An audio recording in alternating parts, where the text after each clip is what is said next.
Sweet heart, good morning. আসলে এত সুন্দর একটা জায়গায় থাকি না, সবসময় মনটা কেমন না ফুফুর ফুফুর করে।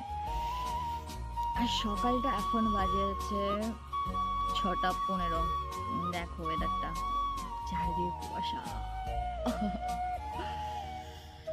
পুরো নিস্তব্ধ শান্ত। একজন মাছ ধরছে। একটা জিনিস বললাম না, এখানে সূর্যোদয়টা খুব সুন্দর হয়, সানরাইজটা এত সুন্দর হয়, মানে দেখলে বলে না তো তাকিয়েই থাকি, ঘন্টার পর ঘন্টা তাকিয়ে থাকা যাচ্ছে। দেখো দাও, এখন একজন মাছ ধরছে সকালবেলা হলেই। এইটা ঠিক ছিল একটু আগে, এইখানে মাছ বরাবর ছিল, এইখানে এই মাছ বরাবর ছিল এই লোকটা। তাই আমি ভাবলাম ক্যাপচার করবো, তো করতে করতে উনি চলে এসছে সামনের দিকে। কি সুন্দর না দেখো, মানে ঘন্টার পর ঘন্টায় যদি এখানে চুপচাপ বসে থাকো তাহলে তোমার এমনিই প্রেম জাগবে মনে। চারিদিকে শুধু কুয়াশা আর কুয়াশা, তাও আজকে একটু রোদের দেখা পাওয়া গেছে।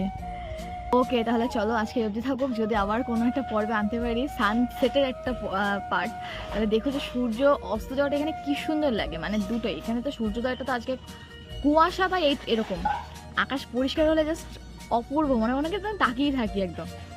চলো, টাটা।